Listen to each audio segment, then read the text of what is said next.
रविवार की सुबह क्षेत्र क्रमांक 1 के वार्ड क्रमांक 1 और 2 में अवैध शराब की बिक्री के खिलाफ कांग्रेसी कार्यकर्ताओं और क्षेत्रीय रहवासियों ने चंदन नगर थाने का घेराव कर प्रदर्शन किया।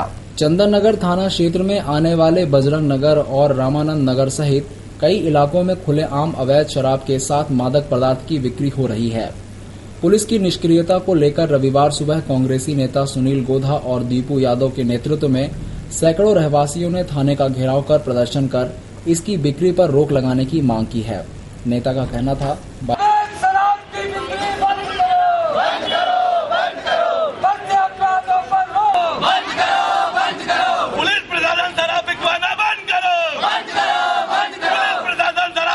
दस मिनट वहाँ रुकते हैं वो लोग और वापिस थाने पे आ जाते हैं। तो वहाँ के जो लोग हैं वो शिकायत करते हैं कि भैया यहाँ पे अवैध दारू बिक रही है, आप इसे बंद करवाएं, लेकिन वो इस बात पे ध्यान नहीं देते हैं। और काफी समय से ये चल रहा है। बजरंग नगर काकड़ में भी ये पोजीशन है।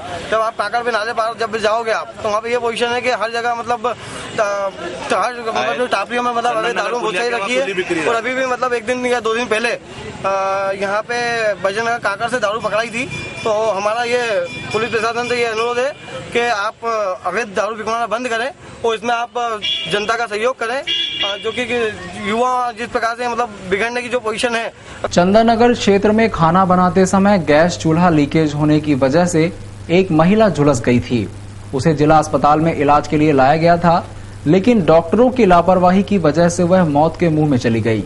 चंदन नगर पुलिस के मुताबिक हेमापति संजय राठौर खाना बनाते समय गैस चूल्हे के लीकेज की वजह से करीब 40 से 45% जल गई थी। उसे इलाज के लिए जिला अस्पताल में भर्ती किया गया था, लेकिन इलाज के दौरान हेमा ने दम तोड़ दिया। पुलिस ने मर कायम कर लाश को पीएम के लिए जिला अस्पताल भेज दिया। उसके पति संजय ने अस्पताल प्रबंधन पर लापरवाही का आरोप लगाते हुए कहा, कुछ अस्पताल में मेरे को ऐसा लग रहा है कि अस्पताल की लापरवाही इसमें क्या, क्योंकि उनने मेरे को आगाह नहीं करा। सुबह अगर बोल देता कि आप दूसरे अस्पताल ले आओ, उनने मुझे विश्वास में रखा। अस्पताल वालों ने 2 तक। जेल रोड के व्यापारियों को नगर निगम से दुकान खाली करने के नोटिस मिलने के बाद व्यापारी सड़क पर उतर आए। शनिवार शाम व्यापारियों ने जल्दी अपने दुकानें बंद की और सड़क पर विरोध जताया। व्यापारियों से विधायक रमेश मेंदोला और सभापति राजेंद्र राठौर ने मुलाकात कर समस्या का हल निकालने का आश्वासन दिया है। जेल रोड व्यापारियों और उसके पीछे स्थित लोधी मोहल्ले के रहवासियों में पार्किंग को लेकर उपजे विवाद के बाद दिनों दिन यहां नई बातें सामने आ रही हैं। पार्किंग विवाद तो अभी सुलझा नहीं और गेंद राजनीतिक पाले में जाने के बाद मामला और बिगड़ता जा रहा है। विवाद की शुरुआत के बाद यहां के लोग क्षेत्रीय विधायक अश्विन जोशी के पास समस्या का हल निकालने की बात लेकर पहुंचे, लेकिन विधायक जोशी ने गेंद नगर निगम के पाले में डालते हुए खुद को विवाद से दूर रखने की कोशिश की। अब निगम ने अवैध निर्माण को लेकर कार्रवाई करने को नोटिस जारी किया तो फिर यहां घमासान मचा हुआ है। निगम अफसरों ने 3 तारीख को कार्रवाई के नोटिस दुकानदारों को जारी किए। इसके बाद यहां के व्यवसायी दुकान बंद कर सड़क पर आ गए। इस तरह की परेशानी आई थी कि आज माननीय विधायक महोदय को आपको यहाँ बुलाना पड़ा, क्या बात है? 4-5 रोज से नगर निगम के माध्यम से हर रोज अलग अलग बिल्डिंगों पे अलग अलग प्रकार के नोटिस आते रहे। अभी तक शाम तक बटे मतलब अभी शाम को 5 बजे तक भी नोटिस इशू हुए कि परसों हम कार्रवाई कर रहे हैं। किस तरह के नोटिस? क्या उनका कहना ये है कि आप लोगों ने जो नियम अनुसार नक्शे हमने पास करे, उस नक्शे के विपरीत आप लोग काम कर रहे हो। तो एक तो समझ में नहीं आ रहा है कि गोडाउन के नक्शे आप लोगों ने पास करें तो गोडाउन में प्रक्रिया क्या होना चाहिए। अगर आदमी वहाँ पे व्यापार कर रहा है तो हमारा ये सोचना है कि कोई ऐसा नियम है क्या कि एक गोडाउन के अंदर आप लाइट नहीं लगाओगे, बल्ब लगाओगे, दरवाजा नहीं लगाओगे, शटर लगाओगे, कूलर नहीं लगाओगे, पंखा लगाओगे, ऐसे कोई नियम है क्या? ये आदमी उस गोडाउन में रह के दुकानदारों की पीड़ा सुनने के लिए विधायक रमेश मेंदोला और सभापति राजेंद्र राठौर मौके पर आए। दोनों ने दुकानदारों की पीड़ा सुनी और कलेक्टर से बात करने और समस्या का हल निकालने की बात कही। व्यापारियों की भी समस्या, व्यापारियों ने किस तरह की शिकायत की थी आज आपसे? किस तरह के नोटिस मिले थे नगर निगम से और क्या चाह रहे हैं?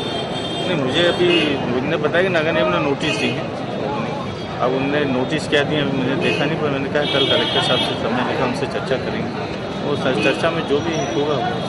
रमेश जी, क्या लग रहा है कि जेल रोड को एक राजनीतिक विवाद का विषय बना दिया है? नहीं, मैं ये नहीं समझता राजनीतिक विवाद हो। ये तो मुझे पता नहीं। पर व्यापारियों की समस्या मुझे लगती है कि जायज़ है, यहाँ के रहवासी की जो समस्या वो भी जायज़ है। दो ही की समस्याओं का निराकरण हो, हम इसका प्रयास करें। क्या हल हो सकता है? अब वो हम बैठेंगे, अधिकारियों के साथ बैठेंगे, व्यापारियों के साथ बैठेंगे, रहवासियों के साथ बैठ के इनसे सबसे चर्चा करके कोई अच्छा हल निकले ये प्रयास करेंगे। विधायक मेंदोला ने हालांकि इस बात से इनकार किया कि मामले में राजनीति हो रही है। अब देखना है कि मामले का क्या हल निकलता है।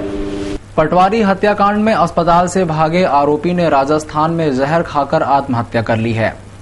पुलिस ने इस मामले में बापजी सहित 6 आरोपियों को गिरफ्तार किया था। जेल से बापजी को इलाज के लिए एमवाय अस्पताल लाया गया था, जहां से उसने पुलिस को चकमा दिया और फरार हो गया था। सूचना मिली है भानु प्रताप बापजी नाम का एक यहाँ का अपराधी था पहले मर्डर में, वो वहाँ किसी पॉइजनस केस में उसकी डेथ हो गई, उसने पॉइजन खाया, ऐसी जानकारी मिली है। क्या पुलिस का कोई दल भेजा जाएगा या इसका मुकदमा ये अस्पताल से भाग गया था, इसका केस मेरे ख्याल से संयोगिता थाने में रजिस्टर्ड है, तो वहाँ से टीम गई हुई है उसके बारे में जानकारी लेने।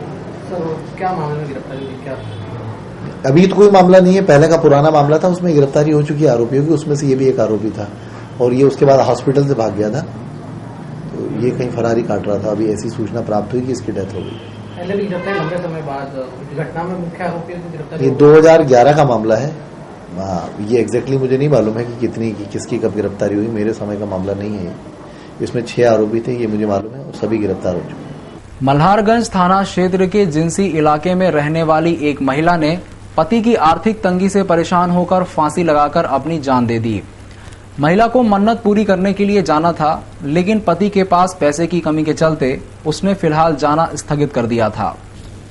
मल्हारगंज पुलिस ने बताया कि सुबह थाने पर सूचना प्राप्त हुई थी कि जिंसी क्षेत्र में रहने वाली पूनम पति राजेश माली ने अपने ही घर में फांसी लगा ली। उसके 2 बच्चे हैं। पूनम का अपने पति राजेश से पैसों को लेकर विवाद हुआ करता था। पूनम को मन्नत पूरी करने के लिए कहीं जाना था, लेकिन राजेश ने उसे अपनी आर्थिक स्थिति से अवगत कराया। राजेश सब्जी का ठेला लगाता है। पूनम को यह बात बुरी लगी और उसने अपनी ही साड़ी का फंदा बनाकर फांसी पर झूल गई। पुलिस ने लाश को पीएम के लिए जिला अस्पताल भेजकर मर्ग कायम कर लिया है। घटना की जानकारी देते हुए राजेश का कहना था, सर मेरे से मैं ठेले गाड़ी लगाता हूँ सर, रात में 9-10 बज जाती, 11 ही बज जाती मेरे को आने में देर हो जाती, किससे मंगवा के दारू पानी पी लेती क्या लेती है। रात को भी आया सर तो दारू पानी मंगवाई करी, रात को मैं भी आया लेके आया था, हालांकि खाए पिए 2 ही बैठे साथ में, बातचीत भी करी, हम 2 ही अच्छी तरह से बातचीत करी, मान की करी 2 दिन हमने। इनने बोला मेरे भैया को 15,000 तुम दे दो कर दो, तो मैंने कहा तुम्हारे पास 15,000 पड़े तुम दे दो। मैंने वो बकरे ले आएंगे और 7-8 बकरे लेके आएंगे, मैंने के वो तो मैंने उनको पैसे दे देना आप। ये बात हुई चीज तो ना से ज्यादा हो रहे थे वो, तो गाली गलौज करी, मेरे को मारने करनी करी, तो मैं बाहर निकल गया। मैंने तो ऐसे लोगों से जूते खिलवाई, इससे बढ़िया मतलब ही कैसे, तो मैं खुद बाहर निकल जाता हूँ। तो मेरी गुड़िया ने बता पापा मम्मी ऐसा कुछ कर रही है, तो मैं फिर धीरे से दौड़ फिर वापस गया। मैं वो पड़ोसी को जो तुमको मारता था, वो पड़ोसी में तो मतलब ऐसा है पापा पापा बोलती थी वो, जैसे कितनी बार मारा तुमको? 1 ही बार मारा, 2-3 थप्पड़ मारे, तो मैंने मना करा, मैं ऐसे नाटक मत करा करो, मैंने तुम मैं हम तो आप मेरे को परिवार के कुछ नहीं हो।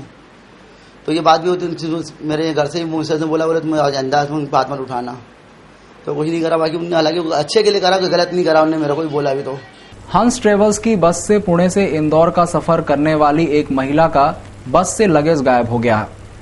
बैग में 1 लाख रुपए से ज्यादा की ज्वेलरी और करीब 50,000 रुपए कीमत के कपड़े रखे हुए थे। मामले में तुकोगंज पुलिस ने प्रकरण दर्ज कर जांच शुरू कर दी है। घटना शुक्रवार रात की है।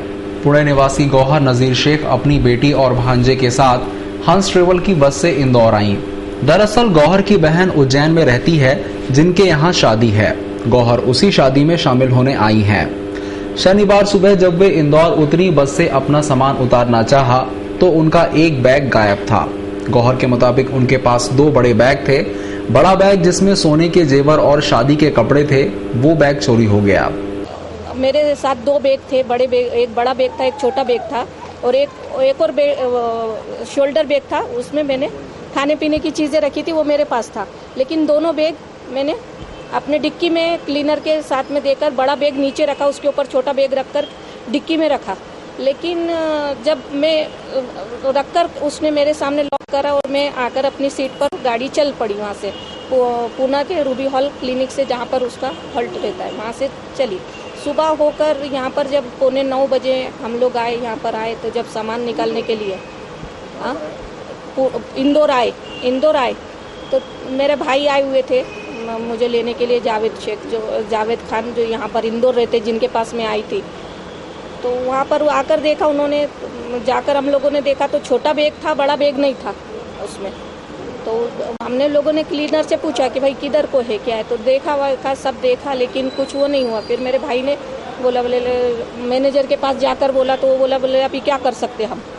बोले डिक्की खुली थी, शायद गिर गया आपका बैग। उसमें शादी का पूरा सामान, मेरी ज्वेलरी करीबन 2.5 तोला सोना, 2.5 तोले का नेकलेस सेट और एक मंगलसूत्र था, और बाकी के दीगर सामान जो शादी में पहनते हैं और देने के भी, जो दुल्हन को देने का था, उसके पेरावनी ममेरा था, उसमें वो सामान था। टोटल करीबन 3.5 तोला सोना था और करीबन 65,000 का कपड़े वगैरह थे, वो थे, और छोटी मोटी चीज़ें और दूसरी थी। यहाँ आकर देखा तो नहीं, तो वो मैनेजर कुछ ढंग से बात नहीं करा। बोले अभी जाओ तुम, हम क्या कर सकते, तुम जाओ रपट कर दो। तो मेरे भाई फिर मुझे लेकर ये तुकोगंज थाने में लेकर आए, लेकिन यहाँ पर आए तो कुछ रिस्पॉन्स नहीं। उसको भी बुलाया तो वो बोले अभी गिर गया, तुमने क्यों रखे, ज्वेलरी क्यों रखे, क्या क्यों करे, तुम्हारी गलती है, ऐसा करके। तो अभी 2 दिन से भटक रहे थे हम लोग, मेरे भाई दिन भर, कल भी हम लोग परेशान हुए, आज भी हुए। आज जाकर थाने में रपट ली है, अभी देखते क्या होता हैगा। आप यहाँ किस लिए आए थे? यहाँ शादी, हाँ, मेरी बहन की बच्ची की शादी थी उज्जैन में, तो मैं यहाँ 1 दिन रुककर भाई के पास, फिर भाई के साथ उज्जैन को जाने वाली थी मैं। तो कल शादी है मेरी बहन की, कल 2 तारीख को इतवार के दिन शादी है शाम को, तो वहाँ जाने का था मुझे। आपने उस समय जब पूना से चले थे तो चोरी गए माल की कीमत करीब 1.5 लाख रुपए से ज्यादा है। मामले में गौहर ने तुकोगंज थाने में चोरी की रिपोर्ट दर्ज करवाई है। गौरतलब है कि कुछ दिनों पहले भी हंस ट्रेवल की बस से यात्रियों का इसी तरह से बैग चोरी हुआ था। वहीं एक बार छेड़छाड़ की घटना भी हुई थी। MIG थाना क्षेत्र के लाला के बगीचे में रहने वाली एक युवती ने बदमाश के खिलाफ छेड़छाड़ और मारपीट का मामला दर्ज करवाया है। आरोपी सगाई टूट जाने के बाद युवती पर शादी के लिए दबाव बना रहा था। MIG थाने में पदस्थ SI ने बताया कि लाला के बगीचे में रहने वाली पूजा नाम की युवती ने कल 5:30 बजे के आसपास थाने में शिकायत दर्ज करवाई है कि नरेंद्र नामक युवक ने उसके साथ छेड़छाड़ करते हुए मारपीट की। नरेंद्र और पूजा की सगाई 2011 में हुई थी, लेकिन नरेंद्र की शराब की लत के चलते पूजा ने सगाई तोड़ दी थी। नरेंद्र उस पर शादी के लिए दबाव बना रहा था। पुलिस ने नरेंद्र को गिरफ्तार कर लिया। हाँ, कल 1 तारीख को शाम को 5:30 बजे के आसपास ये महेंद्र नाम का लड़का, जिसकी पूजा से 2008 में सगाई हुई थी और उसकी शराब पीने की आदत को लेकर उसके परिवार वालों ने उसकी सगाई तोड़ दी। तो वो कल जबरन पूजा के घर में घुसाया और उसका बुरी नींद से हाथ पकड़ लिया था, जिस पर से पूजा की ओर से थाना MIG पर रिपोर्ट हुई 354, 506, 293 की। आरोपी को पकड़ लिया गया।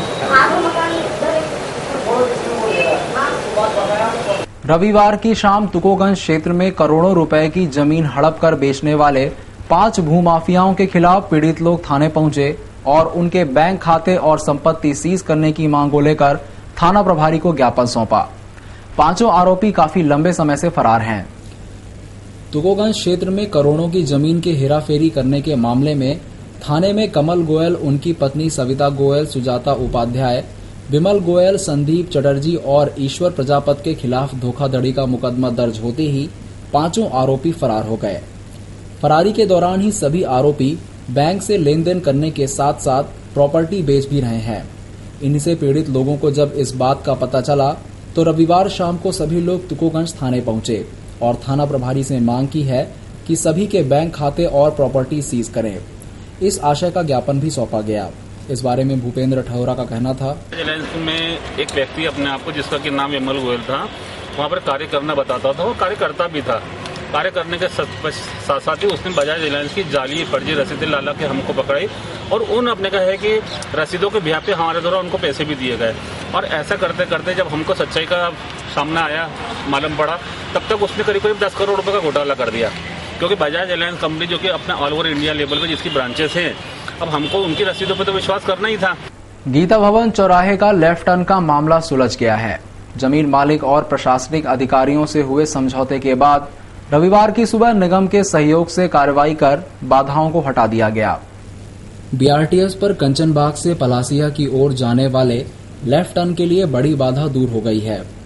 रविवार को जमीन मालिक से समझौते के बाद निगम के सहयोग से 5 करोड़ रुपए की जमीन को खाली कराया गया।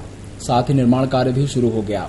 पूरी कार्रवाई के बारे में एसडीएम रजनीश कसेरा का कहना था, गीता भवन चौराहे पे नगर निगम आईडीए और नजूल तहसीलदार द्वारा कार्रवाई की गई। हमारे से इन्होंने कानून व्यवस्था बनाए रखने के लिए बल की मांग की, तो हमने कानून व्यवस्था बनाए रखने के लिए बल प्रदान किया। यहाँ पे किसी विवाद की स्थिति तो उत्पन्न नहीं हुई है अभी वर्तमान तक